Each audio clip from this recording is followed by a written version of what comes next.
sekurma dua kurma. Kurma dulu tak sama kurma sekarang. Kurma sekarang cemilan, kurma dulu makanan pokok. Jadi orang zaman dulu itu kalau udah makan kurma, udah. Orang kita sebelum makan nasi makan kurma, sesudah makan nasi makan kurma. Habis makan kurma naik karbohidrat, naik gula, disalahkannya kurma. Bukan kurma itu yang salah, yang salah nasi. Di dalam nasi itu tinggi gula, apalagi nasi itu sampai 2 hari di rice cooker, naik gulanya. Makanya anak-anak kita jangan kasih makan nasi, karena udah terbiasa makan nasi ini susah. Anak Ustaz, anak saya udah terbiasa makan nasi. Anak kalian nanti maksudnya. Anak saya makan nasi. Tengoknya saya makan nasi, dia tak bisa kalau tak makan nasi. Walakinnal miskin, tapi orang miskin alladzi la yajidu ghinan, yang tidak mendapati ghinan cukup, yughnihi, tak ada yang bisa mencukupinya. Makan tak cukup, minum tak cukup, rumah tak cukup, pakaian tak cukup, memang betul-betul tak cukup. Wala yufqanu bihi, dan kondisinya la yu'lamu bihalihi, itu arti wala yufqanu, la yu'lamu bihalihi, tak diketahui keadaannya, kesusahannya, karena dia tak bercakap, dia tak ngadu, dia tak melapor. Beda sama yang ngaku-ngaku susah sekarang. Ustaz, beli kasih saya beras dong. Setiap posting di IG itu datang deh komen. Beli beras dong, kasih duit beras dong. Mesin itu yang komen di IG saya selalu itu. Kasih beras itu mesin. Bazar. Wala yufqanu bihi wala yu'rafu haluhu fayutasaddaqa alaihi, lalu kemudian dia dikasih sedekah. Wala yaqumu, dia tak mau berdiri, tak mau bekerja, tak mau mencari makan. Fayas'alan nasa, dia hanya mau minta-minta. Nah, ini bukan itu miskin. Miskin adalah orang yang betul-betul kekurangan, tidak mampu, tapi tidak mau menjual kesusahan. Sekarang banyak orang ini suka menggadaikan harga diri, menjual kesusahan. Penderitaan itu diobral, menjual penderitaan. Bahkan ada pula sengaja menyuruh orang lain untuk membuat dia menderita, flying victim. Dan Indonesia ini suka sekali dengan yang begitu. Maka merasa teraniaya, terzolimi, maka keluarlah judul-judul sinetron suami yang teraniaya. Karena memang suka sekali orang kita ini menengok orang teraniaya. Kalau udah teraniaya itu nanti banyak yang akan membelanya. Teraniaya, terzolimi, artis-artis terzolimi, viral. Termasuk saya pun disukai orang karena selalu dizolimi kan. Diusir, tak dikasih izin ceramah. Akhirnya jamaah pun, inilah ustaz yang benar karena Allah. Jadi memang ini negeri Konoha. Sinetron yang paling laku sinetron India, karena India itu memang teraniaya. Polisi datang di akhir-akhir. Itu psikologis itu. Jangan sampai. Itu hadis 264. Kita teruskan.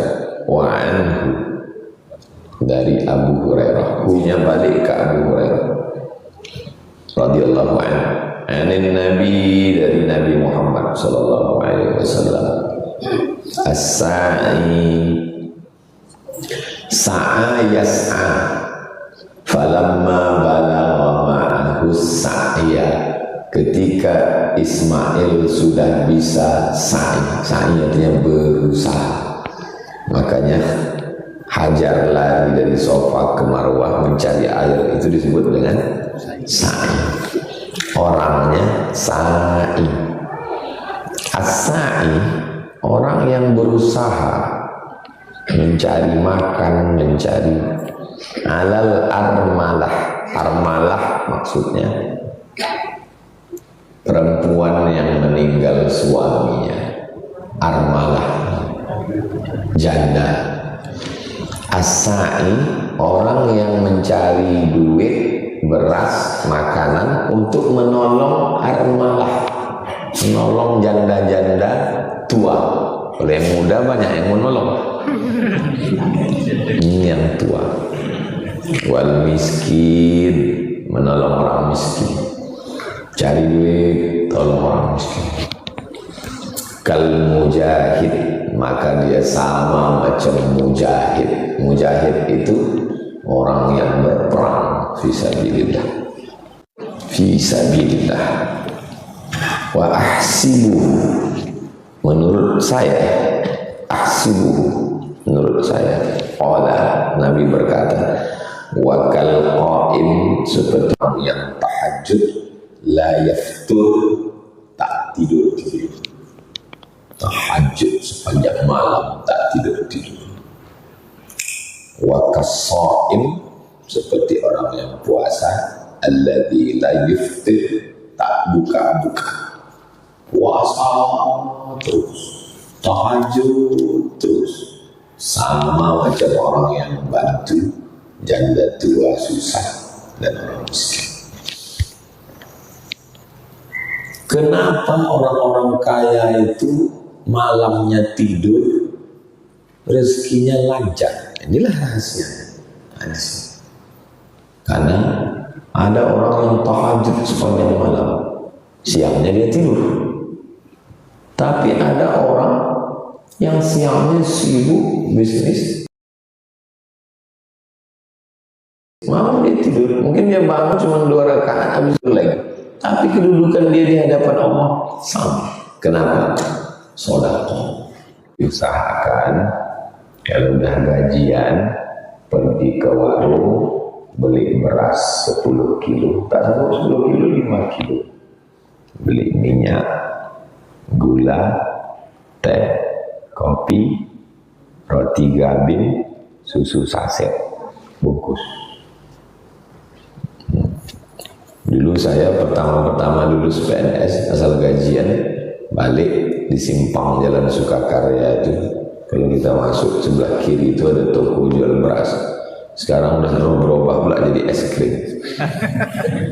Saking banyaknya minimarket, kalah pedagang-pedagang kita. Tak kemana nasibnya kasihan. Rupanya ngontrak dia. Jadi asal nggak bisa gajian, pergi saya beli Pak minyak. Awal-awalnya 3 bungkus, lama-lama 10 bungkus. Beli sendiri, kasihkan sendiri. Waktu itu almarhumah emaknya masih hidup, nah dia yang membagi itu. Asal balik, ini mak, ini kasih untuk si anu, ini kasih si anu, dikasih senang sekali dia. Nanti kalian pulang ke kampung, buat macam itu. Beras 5 kilo, minyak 1 kilo, gula 1 kilo, susu saset, teh bungkus, kopi, roti gabin, ikan sarden, ikan kasihkan. Tak perlu kameranya hidup, kasihkan aja. Itu kalau dibuat macam itu sama macam kalau mujahid fisabilillah, macam orang perang, berdarah-darah berperang. Ini tak ada darah-darah. Kal qaim alladzi la yaftur, tahajud tak tidur-tidur. Wa kalladzi yasumu la yuftir, kas-shaim alladzi la yuftir, macam orang puasa yang tak putus-putus. Jadi dalam Islam ini kita bisa pilih-pilih. Aku puasa tak sanggup Pak Ustaz, sedekah. Aku tahajud tak kuat, ayatnya panjang kaki bengkak, sedekah. Tapi ada yang paling hebat, sedekahnya banyak, tahajudnya banyak, yang paling hebat. Sudahlah tak bersedekah, subuh pun bangun jam 8 pagi. Innalillahi wa inna ilaihi raji'un. Orang-orang kaya yang berat bangun malam, tahajud cuma 2 rakaat, enggak sedekah ya. Pejabat-pejabat yang payah, berat, tamu tak putus-putus, orang semua melapor, dari mulai pembangunan musola sampai anak mau P3K. Maka dah sedekah. Itu kata Nabi SAW, pahalanya luar biasa. Muttafaqun alaih. Ada dalam Sahih Bukhari dan ada dalam Sahih Muslim. Inilah hadis paling tinggi kualitasnya. 266. Wa anhu, dari Abu Hurairah lagi radhiyallahu anhu. Anin Nabi, dari Nabi Muhammad SAW, qala, Nabi bersabda, syarru jelek, buruk. Syarru ta'am, seburuk-buruk makanan, sejelek-jelek makanan. Ta'amul walimah, makanan yang paling buruk adalah makanan walimah. Jadi kalau antum datang walimah, udang, kepiting, cumi, asam padeh, bawang, nasi uduk, nasi lemak, nasi minyak, nasi mandi, nasi biryani. Apa kata orang? Nikmati Pak, ini makanan terbaik. Antum bilang syarru ta'am, ta'amul walimah. Seburuk-buruk, sejelek-jelek makanan adalah makanan walimah. Kenapa makanan walimah itu disebut seburuk-buruk? Yamna'uha man ya'tiha. Siapa yang datang ke situ dilarang. Siapa yang datang ke walimah itu dilarang. Kalau antum tak percaya, nanti pas ada walimah cobalah singgah. Mana surat undangan? Tolong buka handphonenya. Kan undangan sekarang pakai handphone. Zaman dulu pakai ini. Mana surat undangan? Enggak ada. Jangan masuk. Itulah maka walimah itu disebut makanan paling buruk. Karena kalau tak ada undangan, tak boleh masuk. Wa yud'a ilaiha man ya'bah. Wa yud'a, yang diundang, man ya'bah, yang tak mau makan pula diundang.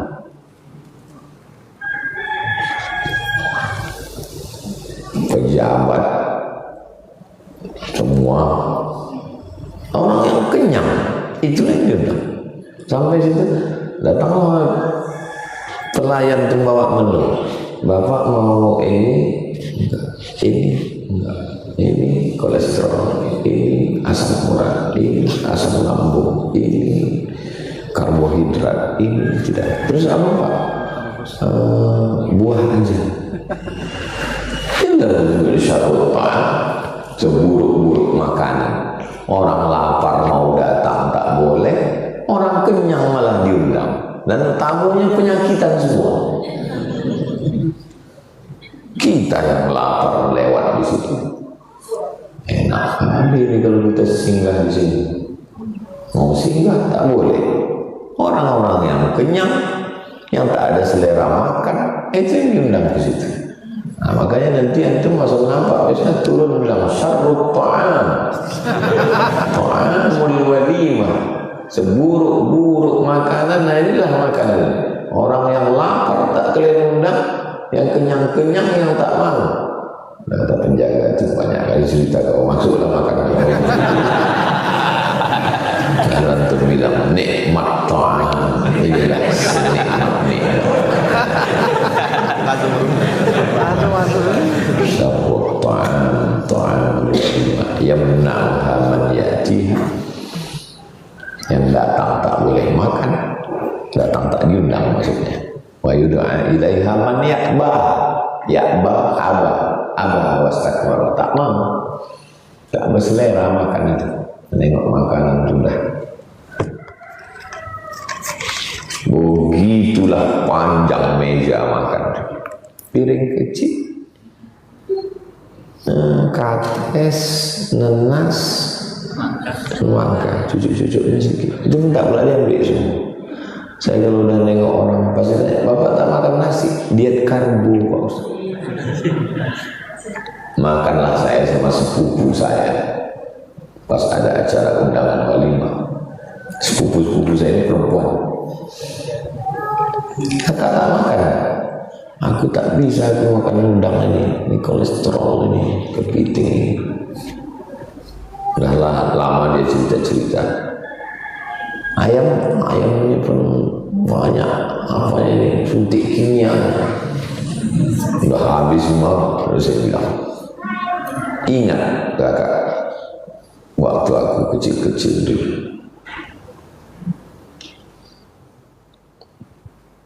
udang yang bagus-bagus itu dikirim keluar. Udang busuk itu yang kita makan, sambal belacan. Belacan itu udang busuk. Belacan itu udang busuk. Sekarang ada udang bagus tak dimakan. Kapan lagi kita mau makan udang? Ayam, ingat dulu kecil waktu makan ayam. Berapa kali kita bagi rapor? Dulu kan kalau bagi rapor makan-makan telur ayam. Dulu makan ayam itu 2. Kalau tak ayam itu sakit, kita sakit. Tapi makan ayam. Bapak yang supaya saya tahu bukan zaman sekarang ayam ini mudah. Tengok dulu ayam, giling kunyit itu. Kunyit itu diperahkan ke mulut ayam. Obat ayam sakit itu kunyit. Sehat ayam itu besok tak jadi kok. Antum sekarang yang mudah makan ayam. Tiba-tiba sekarang udah ada tak dimakan. Udah saya bilang gitu, kata sepupu saya, betul juga kata kau gitu. Jadi antum tak usah tahan-tahan makan aja. Ibu tahan-tahan makan ayam tak mau, beli ini tak mau, duit disimpan, mati, habis duit diambil lagi. Dunia tak dapat, akhirat tak jelas. Jelas-jelas saja dulu. Kita kalau bisa dapat dua-duanya, fit dunia hasanah, akhirat hasanah. Dunia dulu. Ya kan saya kurang setuju dengan orang yang diet-diet. Wa man lam yujib ad-da'wata, siapa yang tidak menyambut undangan, diundang tak datang, faqad asallah, maka dia sudah melawan Allah wa rasulah, melawan Rasulullah sallallahu alaihi wasallam. Jadi kalau diundang datang. Banyak kali undangan Pak Ustaz, begini tumpuk surat undangan, susun dulu. Orang sekarang kalau menyusun surat undangan, undangan gubernur, undangan bupati, undangan wali kota, sekda, asisten 1, kepala dinas, kepala badan, kepala kantor. Bukan begitu cara menyusun surat undangan. Menyusun surat undangan yang pertama, wal jari dzil qurba, tetangga yang ada hubungan kerabat. Itu dulu. Ditumpuk undangan, cari mana yang tetangga yang ada hubungan kerabat. Ayah aku sama dia adik-beradik Pak Ustaz, sewali. Mak aku sama mak dia adik-beradik, sepupu. Bertetangga, sama-sama jalan Kamboja. Itu dulu datang. Yang kedua, wal jaril junubi, tetangga yang dekat tapi tak ada hubungan kerabat. Itu tak ada. Ayah aku sama ayah dia ayah-ayah. Sama ayah, sama-sama ayah datang. Ini sekarang disusun mana yang kaya-kaya itu didatangi dulu. Padahal kalau mati kita di jalan Kamboja ini datang rupanya orang kaya itu kemana? Busuk jenazah kita kalau nunggu dia. Orang sini lah yang akan mengurus jenazah kita. Nah maka jangan angkuh, jangan sombong. Tetangga datang, walimah anaknya datang, nikah datang. Ada bupati 2 periode di Riau. Dia tidak pernah pakai duit, duduk suaranya tinggi terus. Jadi saya tanya, saya ini orangnya suka bertanya, apa rahasia Bapak banyak orang milih Bapak? Saya Pak Ustaz, asal nampak saya orang ramai berhenti saya. Nampak berkerumun turun saya. Ada Bapak meninggal, ikut saya baca Yasin, berdoa. Tidak nunggu dekat-dekat pilkada itu. Rupanya itu berpesan. Antum lagi ada pulang, antum kuliah dari Riau, Pekanbaru, pulang. Antum buat jurus mudah, antum nanti mau jadi pilkades. Anak orang ingat deh, saya yang datang waktu mak saya meninggal itu ingat saya. Ingat waktu nikah, waktu mati, waktu sakit. Ada tangan itu. Yang menunggu sudah daftar di KPU. Oh, itu jurus Bapak. Iya. Asal nampak gua ada orang ramai, berhenti singgah saya Pak Ustaz. Pernah satu hari nampak saya ramai, berhenti saya. Terus saya bilang, mohon maaf Bapak-bapak, Ibu-ibu, saya lambat datang. Kalian sudah buka-buka pentas, saya baru datang, tapi saya ucapkan selamat. Mudah-mudahan keluarga sakinah, mudah-mudahan bla-bla-bla, udah selesai, baru datang tuan rumah. Mohon maaf Pak, acara pestanya besok. Disangka orang sudah buka, baru masak. Jadi sebelum, kalau bisa sebelum kita bercakap tuh kita dapat bocoran dulu, tanya dulu kapan acara ini. Jangan terlalu kepilihan kali, malu kita. Tapi bagus juga, orang dulu harus ingat kan apa yang salah dulu. Jadi intinya memang banyak saya tanya ini, intinya silaturahim. Tapi kalau udah kita sombong, aku tak mau tahu sama orang. Ada aturan tak tertulis, ada aturan tak tertulis. Walaupun antum pemimpin, walaupun orang kaya, walaupun tokoh agama, kalau antum langgar aturan yang tak tertulis, antum pasti dibenci. Aturan tak tertulis. Kalau aturan tertulis kita langgar, hukumannya tertulis. Siapa yang mencuri ayam, penjara 3 bulan. Itu aturan tertulis. Tapi kalau antum melanggar aturan yang tak tertulis, hukumannya juga tak tertulis dan tak tahu hukumannya selesai kapan. Nah, itu paling mengerikan, namanya hukuman sosial. Sombong, tak mau tahu sama tetangga, menyepelekan orang. Itu antum, walaupun antum orang kaya, walaupun antum pejabat, walaupun antum tokoh agama, dan antum akan dihukum oleh sosial yang hukumannya tak tahu selesainya kapan. Maaf cakap, nauzubillah, andai Nabi sekalipun. Lalu kemudian ada orang miskin, pukulnya, ada anak kecil tempelengnya. Itu walaupun Nabi bilang aku ini Nabi gitu, langsung orang langsung melawan. Nabi 2 gendang kok nih, kalau tak Nabi rong, Nabi ngalon. Ya, Nabi rong itu dia orang hitam, Nabi ngalon itu dia orang jahat. Hukum sosial ini mengerikan, maka jangan langgar aturan sosial.